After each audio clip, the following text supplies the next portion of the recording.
All right, what's going on, guys? T Torres back here for another video. So in today's video, we are going to be reviewing Kylie's 2023 Chevy Bolt EUV.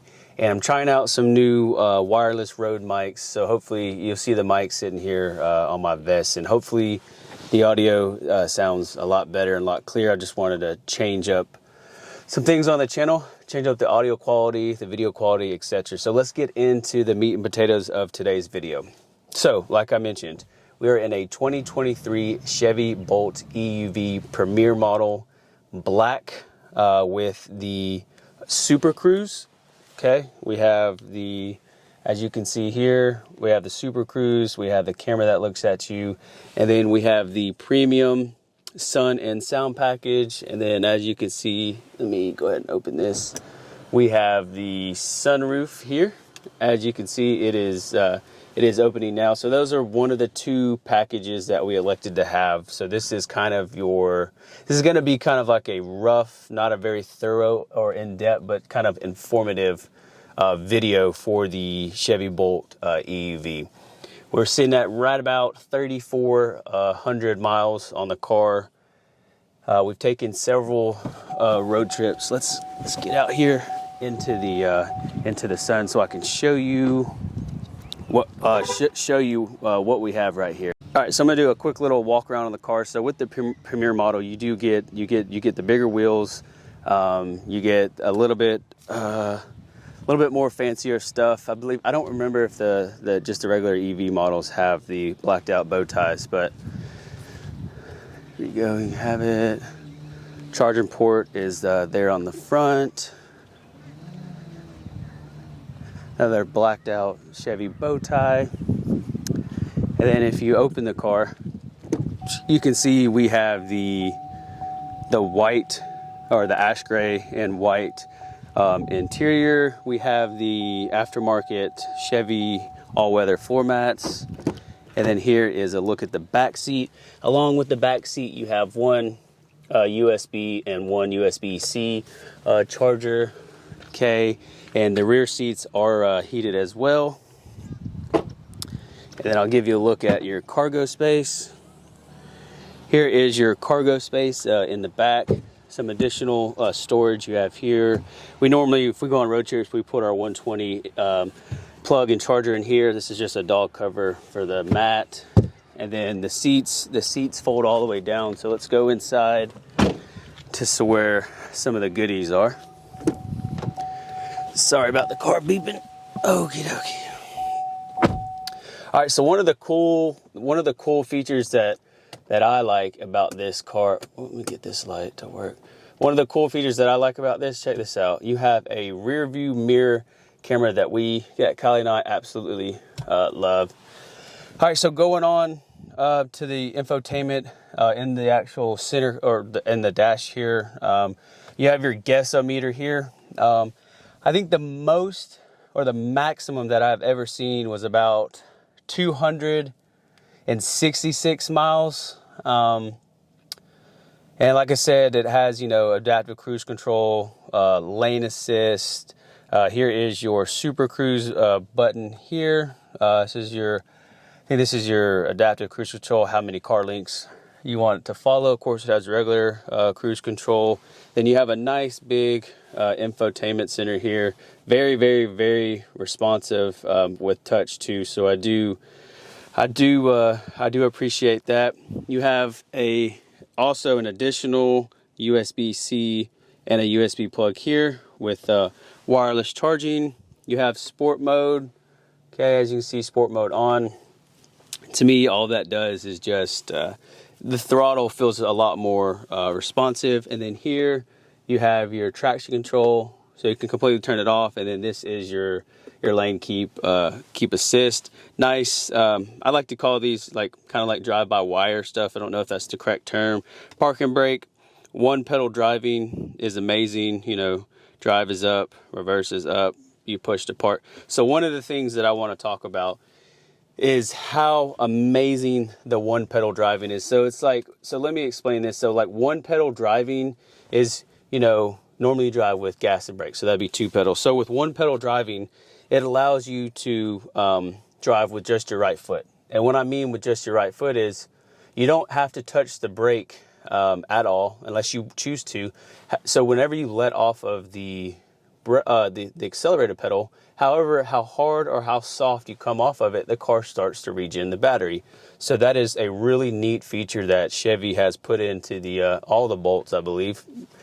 Don't quote me. I don't know if that's completely accurate. And then also, if you want to brake a little bit harder and add some more juice, you have a nice, what feels like metal regen paddle. So you hold this paddle in as you're letting off the accelerator, and it will start to regen the battery. And I have seen, let me show you one more other thing. So over here in this section where the guessometer is, your regen goes up to green and then down to yellow. So it's kind of telling you, hey, if your regen is all the way full, you'll be using about 107 miles. Or if you're in the yellow and it's all the way down here, your minimum is 74. And then, like I said, your maximum is like 107. And then, like I mentioned, we have the Sun and Sound package, which gives you the Bose premium audio, which to me sounds really good. The mids, the highs, the low, the bass, all of it sounds really good. That was the only package that Kylie had requested that she have in her new car, was the Sun and Sound. Did we really want the Super Cruise? No, not really, but she had to have the optional Sun and Sound package, as you can see, the sunroof, and then the Bose sound system, which does sound good. And I will tell you, from going on a couple, let's see, 1, 2, I think we've done 3 or 4 car trips in this car, maybe 2 or 3. Anyways, Super Cruise is super nice on roads that it is available. Takes a little bit to get confidence in it, but once it'll pop up, steering wheel will turn green to let you know Super Cruise is available. You push the Super Cruise button, and it goes based off of your cruise control speed, or it will set your speed based off where you're going then, and then the car drives itself. Now, I've seen some people comment and say that it's kind of jerky or whatever. We haven't really had that experience of it being kind of too rough or uncertain or etc. I absolutely love the Super Cruise feature, so it's kind of cool to have that. But I did read somewhere, after 3 years of ownership, you have to pay $25 a month for the Super Cruise feature. Now, when we were at the dealership, that was never explained to us, so I do not think the feature of Super Cruise is worth $25 a month after you already paid the $2,200 for the feature. So after 3 years, if we need a bigger car or we want something with a bigger battery, that's what we'll move on to. So the next topic is going to be range and cargo space. So with me being, a 6 foot, 200 pound guy, sitting in the passenger or driver's seat, there's plenty of leg room. Even if sitting in the back seat, I still have plenty of leg room. So headspace, obviously 6 foot, I got a hat on. I feel great. The seats are comfortable. They're heated and cooled as well as you get a heated steering wheel. So the biggest topic that I get asked about all the time is the range in this vehicle. This is a great commuter car, to and from work, running to do errands, getting groceries, and it falls a little bit short when it comes to distance. This isn't really a long distance commuter car. You're going to spend more times at the charger. I think at max this car could do 55 kilowatts at a charger.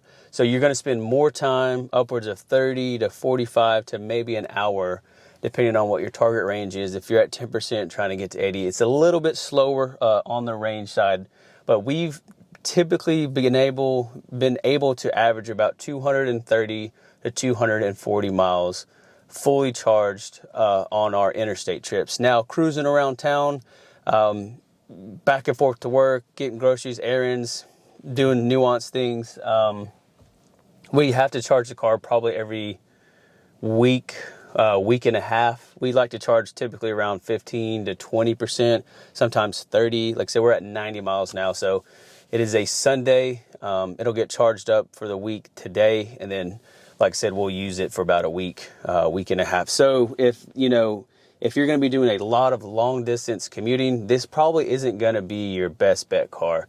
You might want to go with something else like the Volkswagen ID4. But for us and what we're doing with it, it's just me and her and 2 dogs. This car is plenty We absolutely love it. You know, this year you can get on the $7,500 tax credit, so you get even more savings on your car. And Chevy, GM gives you, through Qmerit, you get $1,000 installation credit for your level 2 charger, which gives you your 240 volt plug at the house. So we can plug in at the house. I think the plug at the house does like 7 to 8 kilowatts or maybe 9 kilowatts. But overall, this is just a rough guesstimate, or not guesstimate, just video of the review of what our opinions and what we think about the 2023 Chevy Bolt EV. We absolutely love it. We will continue to take it on road trips. You just got to be more cautious about the chargers. Download the PlugShare app. You know, call ahead sometimes, have 1 or 2 backups for chargers. Actually call, make sure they're online, etc. We've only had one trip where I think we were getting to Gainesville. We had like 15 or 12 to 15 miles left, and we get to the Electrify America station in Gainesville at I think it was a Target, and they were all offline. They said they were online, but now I'm doing my due diligence, and I'm going to call ahead and see if they're actually online or not. But if you guys are interested in more or want to learn more about this EUV or the Bolt EV vehicle, leave me a comment down below. And if you're new here, please hit that subscribe button, turn on your post notifications, and leave this video a big thumbs up, and I'll catch y'all in the next video. Peace.